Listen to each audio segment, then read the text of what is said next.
Welcome back to another video, guys. Today we're going to be doing a custom Xbox controller with the Notorious Conor McGregor theme style. So we're going to do a cool Irish theme all the way around, and we're also going to do a custom Gators controller, and we're going to be working on the texture and the logo on this particular controller.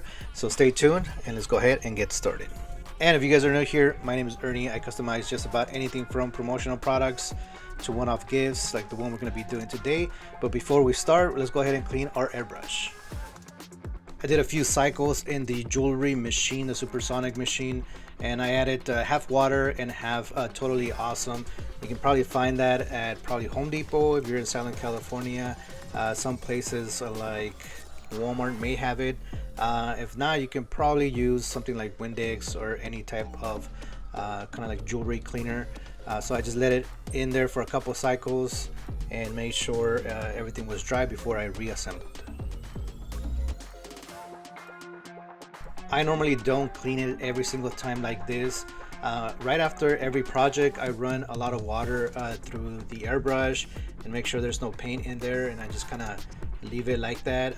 What I do end up doing every single time I start airbrushing after running the water from the previous job is I'll go ahead and pull the needle out and clean that. The majority of this, even though you put water through the airbrush, some material of like let's say leftover paint or out-of-born sealer still gets stuck right in the center of the needle. So I usually just take it out, clean that real quick, and then it shoots like normal. So I normally clean it like this probably once every month and a half or so.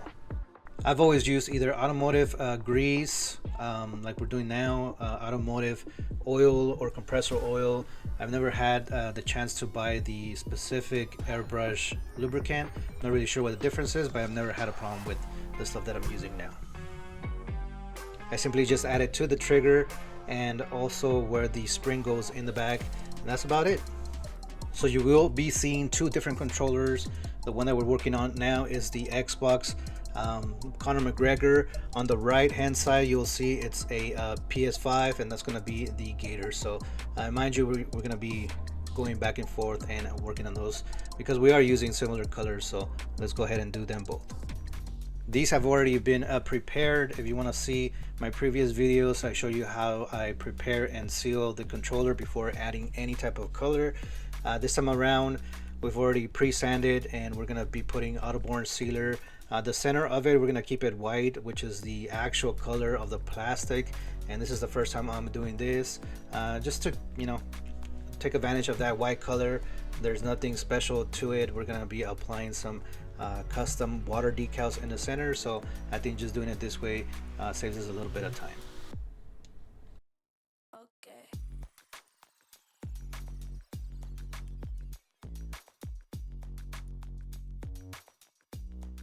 When painting on plastic, thin layers is your best friend, so make sure you take it slow, allow things to dry before applying more paint over the top. So in this case, I'm going to start with the light green, and then I'm going to come back with a darker green and kind of give it like a fade, if you will. This way it's not so flat. I like to give my painting areas more of a depth to them, so I tend to do or use multiple colors of the same color to try to give it more depth.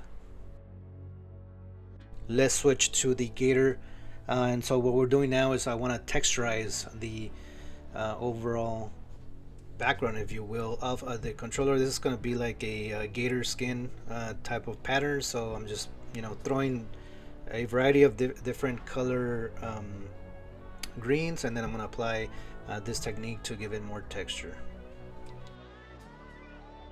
Now here on the Conor McGregor one, I didn't want it to be too flat as well, so I'm going to apply some different variations and hues of green. This way it kind of looks like a flag instead of just solid color. So I was adding the orange here and I noticed that it was too faded. I didn't like the way it was coming out. I stopped with the orange and came back with the yellow, covered that with a yellow, and then returned with the orange and applied the orange on top of the yellow. That gave me more of a deep rich color instead of just having it flat orange. Before adding any graphics, I want to seal the entire thing. This way the orange, the green, and the actual color of the plastic in the center are all sealed together, and we can continue on with the graphics. While I'm removing the tape from the Conor McGregor, here on the left side you can see the Gator controller has already been covered in autoborne sealer. I allowed that to dry, and that's going to be my base before adding any type of stenciling. This way when I go to remove the stencil, none of that paint comes off from the plastic. So for each layer, if you're doing a lot of stenciling, I recommend to put a layer of autoborne sealer for each layer. This way you can protect your stenciling and your work, and it doesn't peel off. This type of stenciling is very tedious because you have to deal with all those little squares, and it takes a while for me to put them on there. But at the end of the day, it really looks nice, and you'll never find another controller that looks exactly the same or has that cool effect. So it's always cool at the end. It's kind of rewarding after removing all that stenciling. So in this case, we're painting the actual background, which is like the inside of each scale, if you will. So I added a cream color before adding more of a brighter green, so that'll definitely make them stand out. Now let's remove all the little stencils to reveal the actual pattern and the texture. So that's always going to be fun at the end, seeing the final result. Let's jump over to the Conor McGregor one. Everything has been sealed, so the background is solid. So now I can start adding different layers of graphics. So what I'm going to do is paint the kind of like the silhouette of him, and I on purpose made the stencil pretty thin. This way it can kind of wrap around easily around the curves, and then I'm just adding additional tape to cover that area. So as you can see, we had some green and some orange.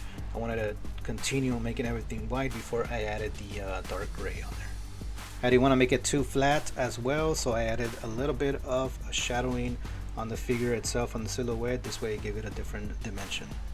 So far so good for the base of both these controllers. And again, I'm gonna once I'm done, cover everything with autoborne sealer to continue layering color, autoborne sealer, and so forth. So this way we protect the previous work that we've done so far. The last graphic to put down for the Conor McGregor is the black, so we're going to do that. Same process, try to make the stenciling as thin as possible around so it wraps around, and applying black to that. So the back of the controller is essentially the same as the front for the colors of the Irish flag, but they're kind of reversed. So when you flip the controller, you can actually notice that the colors are on the right side. So but obviously you can't have it both ways, because otherwise if you flip it around and you have the orange with the orange, it's gonna look kind of funny. But that's the way it had to be, and that's pretty much it for this one. We're gonna go ahead and allow that to dry and continue on with the Gators.